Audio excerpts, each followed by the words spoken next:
జగదీశ్వర్ రెడ్డి గారు. అధ్యక్ష జగదీశ్వర్ రెడ్డి గారు. అధ్యక్ష జగదీశ్వర్ రెడ్డి గారు.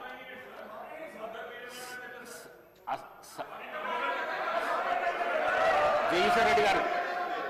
జగదీశ్వర్ రెడ్డి గారు. జగదీశ్వర్ రెడ్డి గారు. సార్ చెప్పండి. అసహనానికి గురి కాకండి. మేమా? మీరే రాష్ట్రపతి చూస్తున్నారు. మీరే రాష్ట్రపతి చూస్తున్నారు అధ్యక్ష. రాష్ట్రపతి చూస్తున్నారు. అధ్యక్ష సహనం. అధ్యక్ష రాష్ట్రపతి అందరూ చూస్తున్నారు. జగదీశ్వర్ రెడ్డి గారు ప్లీజ్. జగదీశ్వర్ రెడ్డి గారు ప్లీజ్. జగదీశ్వర్ రెడ్డి గారు ప్లీజ్ 1 మినిట్. అసహనానికి గురి కాకండి. సహనంతో మాట్లాడండి. సభా సాంప్రదాయాలను కాపాడండి. మీరు సీనియర్ శాసనసభ్యులు, మంత్రి పదవి కూడా చేశారు మీరు 10 సంవత్సరాలు. మీరు ఈ విధంగా మాట్లాడడము, సభను సాంప్రదాయాలను తప్పుదోవ పట్టించడం మంచిది కాదు. ప్లీజ్ మాట్లాడండి. అధ్యక్ష ఏ సభా సంప్రదాయానికి నేను విరుద్ధంగా మాట్లాడినా మీరు చెప్తే తర్వాత మాట్లాడదు అధ్యక్ష. నా విషయంలోనే నన్ను ప్రశ్నించడమే సభా సాంప్రదాయాలకు విరుద్ధము. అసలే కాదు అధ్యక్ష. నన్ను ప్రశ్నించడం ఈ సభ మన అందరిది. ఈ సభ మా అందరికి సమానమైన హక్కులు ఉన్నాయి. మా అందరి తరఫున మీరు పెద్ద మనిషి మాత్రమే ఆడ కూర్చున్నారు తప్ప ఈ సభ మీ సొంతంగా కాదు. ఈ విషయం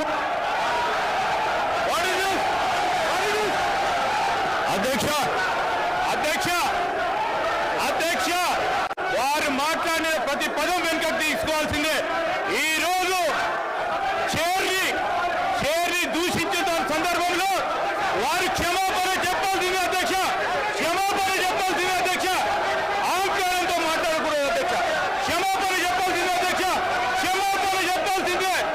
ఈ రోజు చైర్ పైన దూషణలు చేస్తూ బెదిరించే కార్యక్రమం చేస్తూ ఈ రోజు వారు చేసిన మాటలు విషయంలో తప్పకుండా జగదీశ్వర్ రెడ్డి గారు వారి పార్టీ పూర్తి స్థాయిలో క్షమాపణ చెప్పాల్సింది అధ్యక్ష.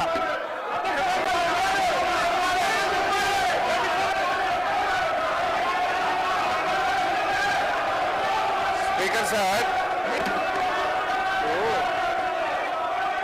శ్రీధర్ బాబు గారు ఆ మాట వినండి. జగదీష్ రెడ్డి గారు ఏం తప్పు మాట్లాడిండు? సభలో అందరు సభ్యులకు సమానమైన హక్కు ఉంటుంది.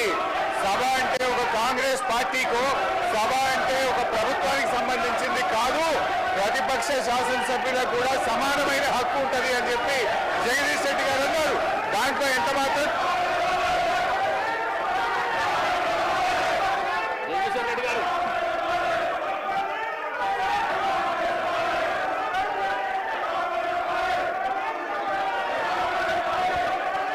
అధ్యక్ష మీరు వాళ్ళని కూర్చోబెట్టి నాకు మైక్ ఇస్తే మాట్లాడతారు అధ్యక్ష. వాళ్ళని కూర్చోబెట్టి నాకు మైక్ ఇవ్వండి. మైక్ ఇవ్వండి. సభను ఆర్డర్లో పెట్టి నాకు మైక్ ఇస్తే మాట్లాడతారు అధ్యక్ష. లేకపోతే నేను మాట్లాడిన అధ్యక్ష. సభను ఆర్డర్లో పెట్టి అందరూ కూర్చోని నేను మాట్లాడతా అధ్యక్ష. చెప్పండి. ఒక్క నిమిషం చెప్పండి. జగదీశ్వర్ రెడ్డి గారు.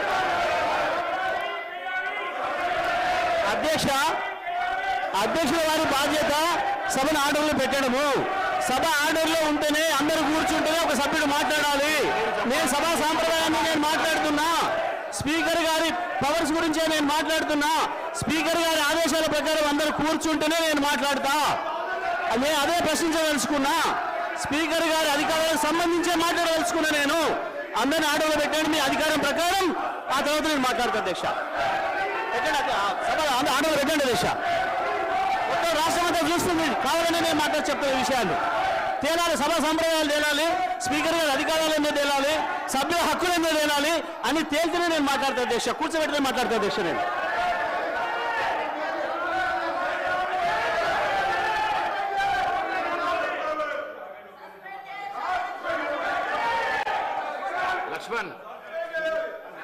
సభ్యులు జగదీశ్వర్ రెడ్డి గారు, గౌరవ స్పీకర్, మా దళిత వర్గానికి చెందినటువంటి మా గౌరవ స్పీకర్ గారిని అవమానపరిచినందుకు బేషరతుగా క్షమాపణ చెప్పాలని చెప్పి మేము కోరుతున్నాము.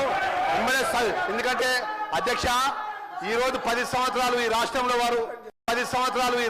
వారు అధికారంలో ఉన్నారు. చైర్కు గౌరవించాల్సిన కనీస మర్యాద లేకుండా పిట్ట కథలు చెప్పుకుంటూ స్పీకర్ గారిని ఏకవచనంతో మాట్లాడినట్టు సందర్భంలో పట్ల తక్షణమే జగదీశ్వర్ రెడ్డి గారిని సస్పెండ్ చేయాలి. గతంలో జరిగిన సభలో మా యొక్క సంపత్ కుమార్ సభ్యుడు పేపర్ ఇట్లా పైకి ఎసిరేసినందుకే ఆయనకు శాశ్వతంగా సభ్యత్వం రద్దు చేసే విధంగా సస్పెండ్ చేసిన అధ్యక్ష. జగదీశ్వర్ రెడ్డి గారు తక్షణమే సస్పెండ్ చేయాలని చెప్పి మిమ్మల్ని కోరుతున్నాం అధ్యక్ష. దళితులపై జరిగినటువంటి అవమానాన్ని యావత్ దళిత జాతికి క్షమాపణ చెప్పాలి. మొదటి నుంచి కూడా టీఆర్ఎస్ ప్రభుత్వం దళితుల మీద చిన్న చూపు, దళిత వర్గాల చిన్న చూపు, చేరు మీద చిన్న చూపు. ఈ రోజు జగదీశ్వర్ రెడ్డి గారు మాట్లాడిన మాట విషయం తక్షణమే ఆయన సస్పెండ్ చేయాలని చెప్పి డిమాండ్ చేస్తున్నాం అధ్యక్ష.